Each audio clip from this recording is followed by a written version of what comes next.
emblems of the different provinces and territories that we have here in Canada. How many? 13 in total, so 10 provinces and 3 territories instead of Canada. Okay. And so each represent a special characteristic of the province. So for example, this is the emblem for Saskatchewan. There's the English line representing monarchy, and there's Saskatchewan wheat, because Saskatchewan is a prairie province and mostly Canadian moved west for agriculture. We also have the one for Quebec here. So there's the Fleur de Lys representing France. There's the English line, monarchy once again, and there's the Canadian maple leaf, because it represents Quebec society, French, English, instead of Canada. Okay. Yeah, and so the fact that these emblems are here, it also represents the work that senators do instead of Canada, because they represent different regions and minorities instead of Canada. So Canadian Parliament has a bicameral system, meaning that we have 2 different houses for legislature. So we have the House of Commons, with our elected representatives who represent Canada by population, and we have the Senate, our appointed representative who represent Canada by region. And so we just want to make sure that everyone inside of Canada is represented, basically. Okay. Any questions for them? Any questions? No? Okay. So I just mentioned that senators are appointed. And so the appointment process just changed a little, because since 2016 you can now apply online to become a senator. Oh, really? And then your online application will be reviewed by an independent senatorial committee, who will make a recommendation to the Prime Minister, who will make a recommendation to the Governor General, who will appoint the senators. Okay, it's appointed. Exactly. And the House of Commons, the representatives Are elected. Elected by Exactly. the people. Exactly. And so to become a senator, it's not that simple. It's a bit more complicated than just an online application, because you need to answer a few characteristics. So first, you need to be over 30 but under 75. You also need to have a net value of $4,000. Now, this used to be a lot back when Confederation was created in 1867. But not anymore. Exactly. We didn't change the inflation, and so for most Canadians, it's not that much. But if, let's say, an excellent senatorial candidate did not have these $4,000, it wouldn't be a problem. It's in the Constitution. It's hard to change. We leave it there because, exactly, it's too hard. But yeah, and after that, you also need to be a Canadian citizen, naturally, because it's the Senate of Canada, and you need to reside in the region that you want to represent. Okay. Also because you're representative of that region, so it makes sense. Do you guys have any questions for that? Many regions in Canada. Sorry? How many regions? Because okay, I don't know the exact number of regions, because there's, we separate the senators in terms of provinces and territories, and then within these provinces and territories, there's like a certain numbers of regions that I don't know by heart, because Canada's so big. But basically, there's 24 senators for Quebec, 24 for Ontario, and 24 for the Maritimes. There's 24 in total for all the Western provinces, so Alberta, Manitoba, Saskatchewan, and British Columbia, and then there's 3 senators for each territory. So that's it. But then they're delimited between the provinces once again.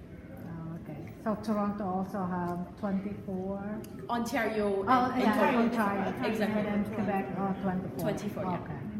If you guys don't have any more questions, we'll move to the Senate chamber. And I want you guys to pay special attention to the changes in the carpet. It's actually relevant. Okay. Changes of what? I don't know. Changes of the carpet. Oh. This is where they sit. Exactly. There's like no echoes now. Exactly, acoustics. They worked really hard on this one. Okay, so before I start, I want everyone to have at least 1 foot on this carpet here. My joke doesn't work if not. Oh, this one. Oh, or just the carpet in general. I don't know where you're You standing. can have your foot here also if you want. Thank you. Okay, so I want everyone to take a really, really deep breath and really smell. This is the smell of new carpet. So maybe, without saying that the carpet in Star Block might have getting maybe a bit old, it's really good that we get that new carpet here. We have some kind of new car smell, especially since the carpet has a very special symbolism. So first, it's red, and second, there's the maple leaves on them. Exactly. And so do you guys know why the carpet is red? No? So the dust won't, you won't see the dust. Sorry? So you won't see the dust. Oh, I've never heard that one. That's really funny. But Flash. the carpet and the whole chamber is red because Canada used to be a British colony, and the equivalent of the Senate in the UK, the House of Lords, is red. So we copied a little bit on this one. But since a lot of things in Canada are from British tradition, we wanted to Canadianize everything a bit. Oh, exactly. And so this is why we have the maple leaves all over. And they're more than just aesthetically pleasing because they represent 1 in the 10 different varieties of maple that we have here in Canada. So there's sugar maple, that's where we get maple syrup. There's Manitoba, there's black maple, there's 7 others that I don't know by heart. So there's 7 kinds of maple? There's 10 different kinds of maple in Canada. Oh, okay. And even the colors are not random because they Yes. represent the different ecosystems that we have in Canada. So yellow for prairie, blue for coast, and green for forest. We also have a bunch of forests here. Okay. And so everything inside of that chamber, since they were meant to represent Canadians, everything here is Canadian. So the people who sit on the chairs and also the material that were used. And so this is why the desks of the senators are made from black walnut. The marble over here is marble from Vancouver, maple leaves all over the room basically. And we can find once again the emblems all over here. Okay. And one fun fact about this chamber, if you look, do you see the Canadian flags that are kind of carved onto the wood over there? So they're not actually carved. It's a light projection. And so when the Senate is sitting, they make it look like the flag is floating. So it's a nice light trick. Okay. Exactly. And so, there's a lot of chairs inside of this chamber. And I have to warn you guys, this tour is going to be very concentrated on chairs. It sounds boring, but I promise you it is not. So let's start with that one big chair at the center with the S on it. Do you guys have an idea of who could sit here? Prime Minister? No. No? Not exactly. The Prime Minister can't sit here because he's not a senator. Head of the Senate? How does this? Yeah.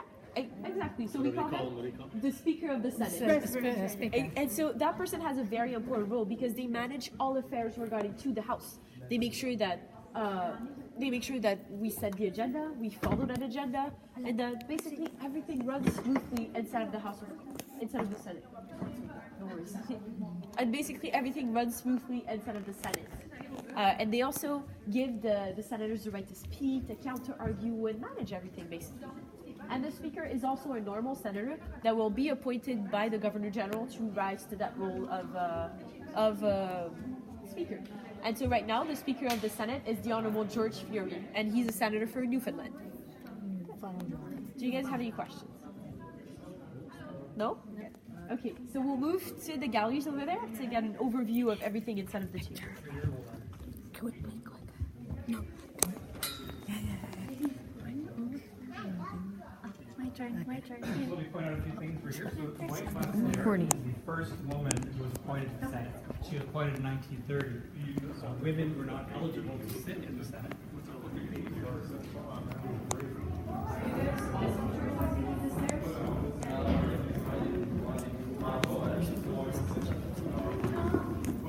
Checking pictures.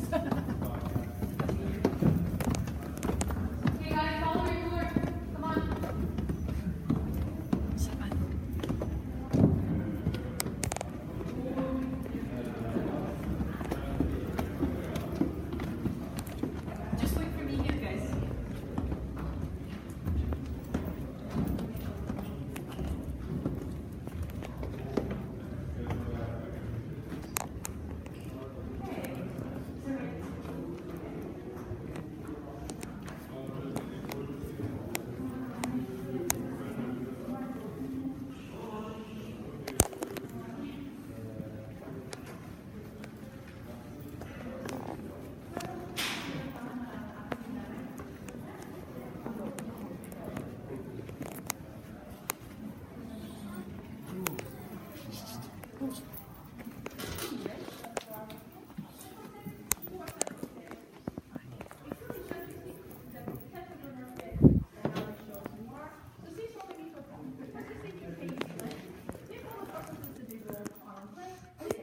So who sits in here?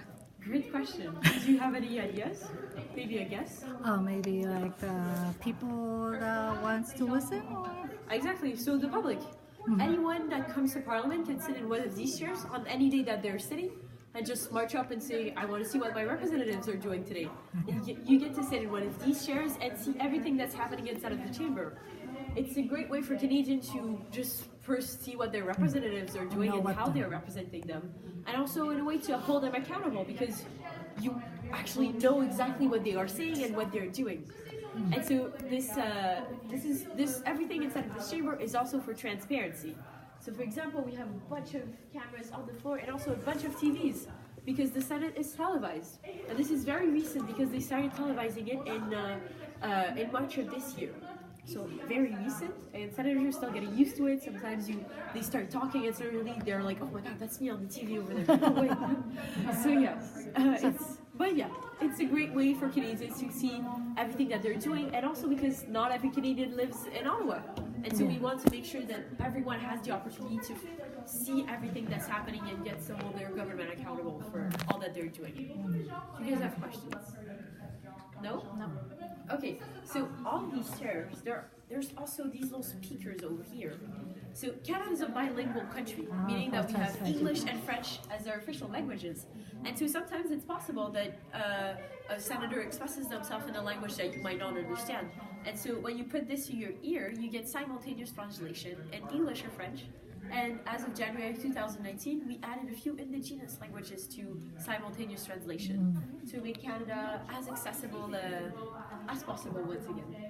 Yeah. Any questions? Okay. There's this one big table over here with the calendar on it. This table is for the clerks of the Senate. And so these people are parliamentary procedures experts. So they know everything about how we do things in Canada and also how we should do them. And so sometimes it can happen that the speaker's in some kind of a rut, he doesn't know how to act. And so he will time out the chamber as the clerks. The clerks will pull out their books and say, okay, according to section 13, subsection 1, subsection C, you should do this. And it's especially hard because in Canada we have this thing called the convention. So it is something that is constitutional but not written down in the constitution. So we have to remember all of that too. And so on these tables also are stenographers because everything inside of the chamber is audio recorded and taken note of. And so they compile it in big books that we call Hansard, and these are available to the public. And where do they? Senate website. So I think it's our www.our Senate or just Senate of Canada website. You should find it. Everybody could take Everybody can look at it, and you can see what they were doing a few weeks ago before they adjourned, and you can also see what they were doing in 1880. And spoiler alert, they were talking about railways, Canadian expansionism, and also how we were scared of Americans. So yes, debates have evolved quite a bit since then, but it's great. We have we literally have everything that was said inside of the chamber written down. So great way as well to hold everyone accountable. Okay. We're gonna move to the other side of the galleries to get a new look on the chamber, but there's two big thrones that I haven't talked about just behind the speaker's chair. I'm gonna ask you guys who sits there, but my little clue is that I called them thrones and not chairs, and this should give you an indication on what kind of person could sit in that throne. Okay. So follow me right there. Let's see. Back and then we do. Come on. What?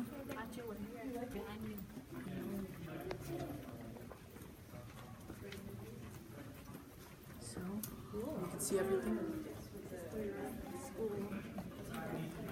So now you could have a better view. If you can't see, just look at my iPad. Do you want the other? I'm sure you're done.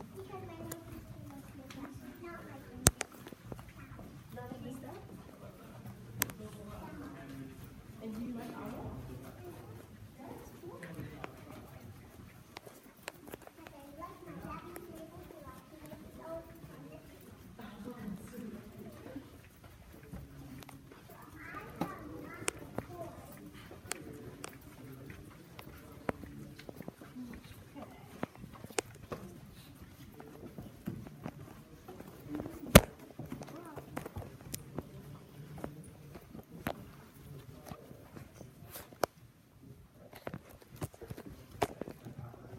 Okay, so we've had a little bit of time to ponder. So I can ask the question again. Who do you think sit on these thrones behind the speaker's chair? No idea?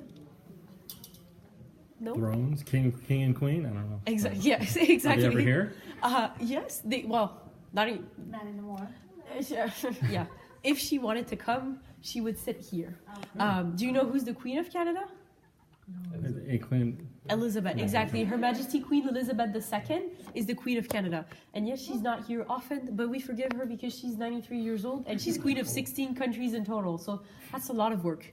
But the last time she was here for royal assent was in 1977. So it wasn't in this chamber, but still there. And I'll explain what royal assent is in just a minute. But basically, Canada has a queen because we're a constitutional monarchy, meaning that the power of the monarch are delimited and determined by that constitution. And since, as I mentioned, the queen is 93 and she's queen of 16 countries, she can't always be here in Canada all the time. And so this is why we appointed a representative of the queen in Canada. Do you know who's that? Prime Minister? Not exactly. It's the Governor General. And so the Governor General is a representative of the Queen in Canada. And so it's a bit different from the US, for example, or France, where the President is the head of state and the head of government. In Canada, the Prime Minister is the head of government and the Governor General is the head of state. So they have to work together to rule over Canada in a way, or govern. The Governor General, they are appointed by the Queen on the advice of the Prime Minister. So yes.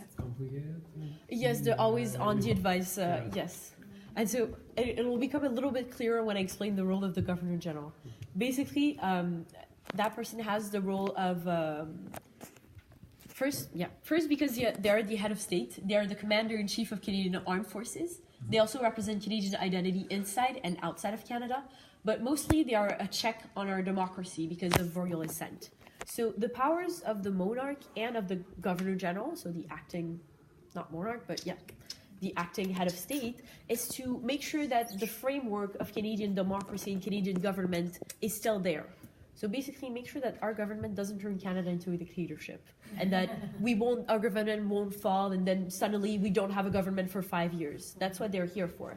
So royal assent is the ceremony that turns a bill, so a project of law, into an actual law. And so when the Governor General gives royal assent, she doesn't look at the bill and say, oh, I don't want taxes to get raised again this year. But she looks at the constitutionality of the law. So did MPs and senators follow the rules? Are they turning Canada into a dictatorship? Will the government still be there after? And when she establishes that, she gives royal assent. And royal assent is a nod. And so it's a very important ceremony. It has to happen at least twice a year for Canada to still remain not a democracy, but just a formality. And so we have this guy called the Usher of the Black Rod. He's a guy with a black rod that comes knocking 3 times on the door of the House of Commons to summon our elected representative inside of this chamber. Because both the House of Commons and the Senate worked on the law. So we want to make sure that they are both here. Just like for a kid's graduation, we want all the parents to be here, ideally. And so then the Governor General sits on the speaker's chair, and there's someone who stands on that little... like you were standing up? Yeah, exactly, that thing over here, and reads the title of the bill to the Governor General, and that's when she nods to give royal assent. Oh, okay.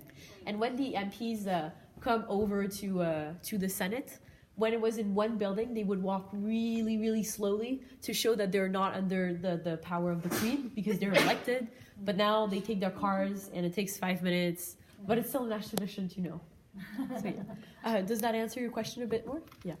Okay. And so, a little bit more about the Governor General. Sometimes we tend to think that they're past politicians just that can't get reelected or retired senators, but they're just the best at what they do. And so our current Governor General, Her Excellency the Right and Honorable Julie Payette, is the best example for that.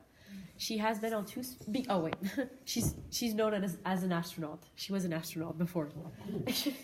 And so she's been on 2 space missions. She's the first Canadian to ever set foot on the International Space Base. She also speaks 6 languages and has 27 honorary doctorates from universities all over the world. So they say the sky is the limit, but she crossed that one a long time ago. And so yeah, and this is why they are so important. What's her name? Sorry? What's her name? Julie Payette. And so because Canada is a bilingual country, we also try to alternate between an Anglophone and a Francophone to, once again, make sure that everyone is represented inside of Canada. Do you have more questions? No? Okay, so we'll move to a committee room. This is one of the most important rooms in the lawmaking process in Canada, and we'll talk a bit more about these other steps of how to make a bill.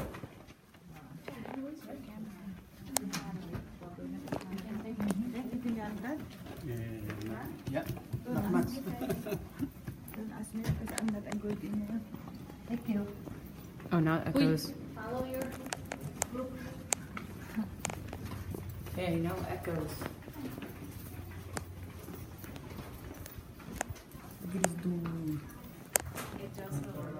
What is this room again? Committee room. Oh, committee room. And what do they do? Oh,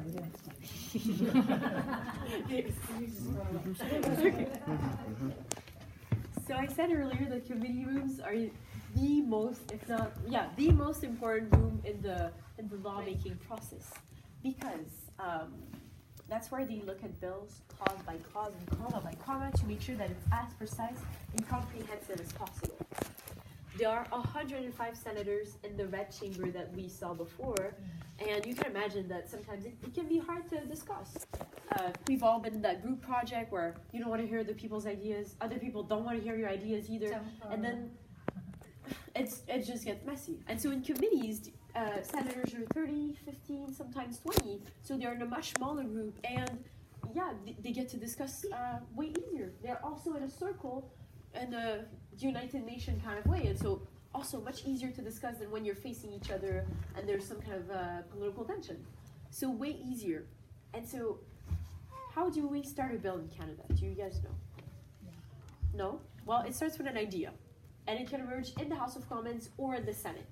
The only restriction that there is on senators is that they cannot introduce a money bill because they're appointed. But if not, they can introduce anything else. And so let's try to make a bill. Do you guys have any ideas? If you were a senator and you had to introduce a bill, what would you make? Do you have an idea? No smoking in public areas. No smoking. Okay, no smoking in public areas. Great. So first, the bill has to go through 2 readings. So first reading and second reading, where we basically establish the basics of the bill. So what kind? Is it like e-cigarettes or just like normal cigarettes? Is it weed or like what kind of that kind of thing? And is it just in front of public buildings? Is it just anywhere? Specific. Exactly. You just establish the basics. Yeah. And then after the second reading, there's a vote. Do we still think it's relevant for Canada? Is it what Canadians want? And if yes, it's sent to committee. And so that's where they will really look at the bill in depth to really show, make it as comprehensive as possible. And so committees, because not everyone is an expert on cigarettes and that kind of stuff, they need to receive experts. And so just like you can apply online to be a senator, you can also apply online to be an expert in a committee. And so it's a great way for Canadians to participate in the lawmaking process in Canada, and also just to interact with their representatives and share knowledge. And so in a committee, they would look at the effects of cigarettes on the secondhand smoke thing and all that kind of stuff. After that, they send it back to Parliament, but to the House. They do a report, what they changed, what they amended, everything. And it's a way for senators who weren't sitting in the committee to have a chance to do little tweaks. And then there's a third reading. We look over everything. And if after the third reading, we still like it, we still think it's what's best for Canada, then it's sent to the other chamber where it goes through the exact same process. And it's only when the Senate and the House of Commons have agreed that this is what's best for Canada that the bill can receive royal assent. Is that clear for everyone? Yes. How long does it usually take? It always depends on the bill. For example, in 1965, when Canada got its flag, it took them a year to decide, because it's when Canada started making its first step into the international scene as an independent country as well. And so we really wanted to have something that represented us and meant a lot to Canadians. So it could take weeks, could take years. It always depends on the bill. Any other questions? No? Okay, so since we're here, there is one thing that I would like to mention before we leave. I said earlier that this building was meant to represent Canadians, and so this room here as well. there's a lot of indigenous artwork all over the room, and there's a very special piece of, not a piece of art, but still important. It's the official apology to residential school students made by our former Prime Minister, the Right Honorable Stephen Harper, in 2008. And so the fact that this is here represents our Canadian heritage, also our past as Canadians, however dark it may be. And it was a small step towards truth and reconciliation, and more especially, and more precisely, it was a step made to initiate more steps. And so it also represents the value that we aspire to have in the future. Do you guys have any questions? Yes. My brother was born in 2008. Not a question, it's a statement. So great things happened in 2008. Yeah, 2008. Yeah. Okay, so if you may, we'll move to the next stop of our tour. And this stop is really where we can see how train station-esque everything was. Oh, yeah. Good. What? Oh, you're the one. I've been farting. You didn't hear me? You didn't smell it? Good face.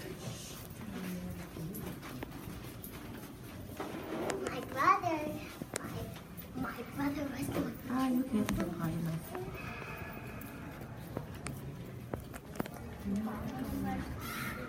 Whoa.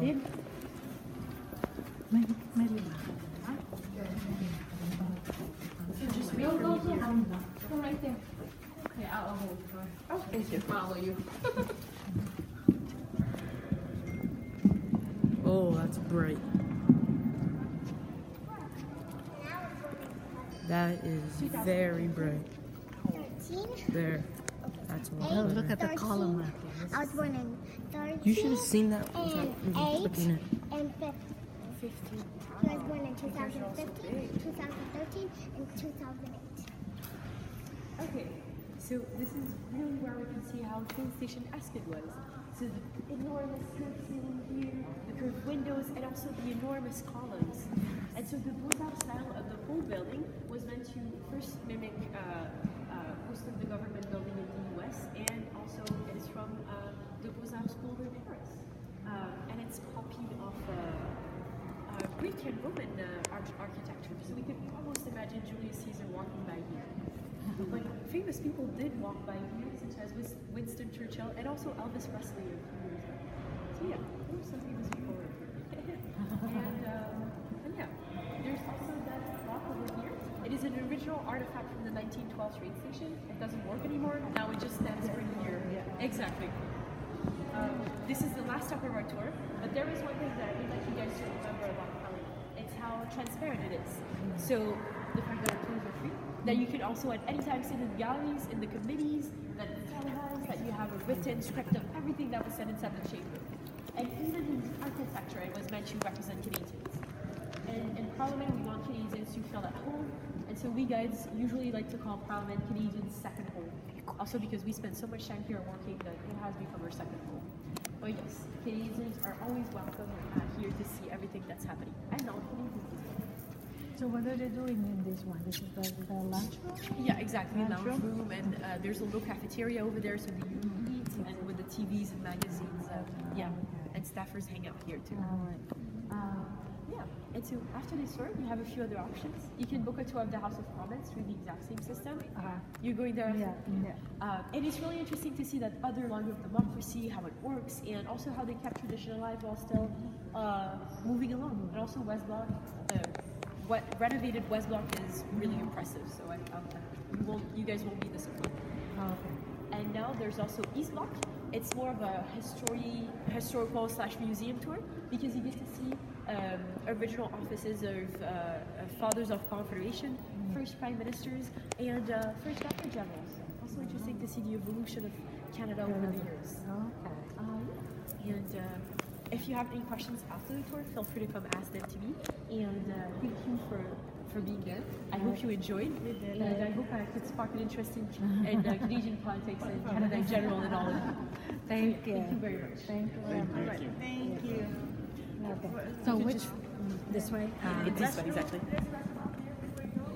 You have to go downstairs again, so you go to the restrooms. All right. We go pee. Zapan. Oh, here. Oh, this one. We don't use this restroom? No, we can't use it. How does this for the Stanford? Stanford only. That's for public. All right. Right this way. Oh, I can't accept. I'm so sorry. Thank you. If you want to write me a comment card, that would be just as appreciated. Okay, Clara. Thank you very much, Clara. Americano gitu. Asian gitu mo kapag tete mo. Okay, who wants to go pee before we go? Hey, you need to go pee? Pee again, Kwame?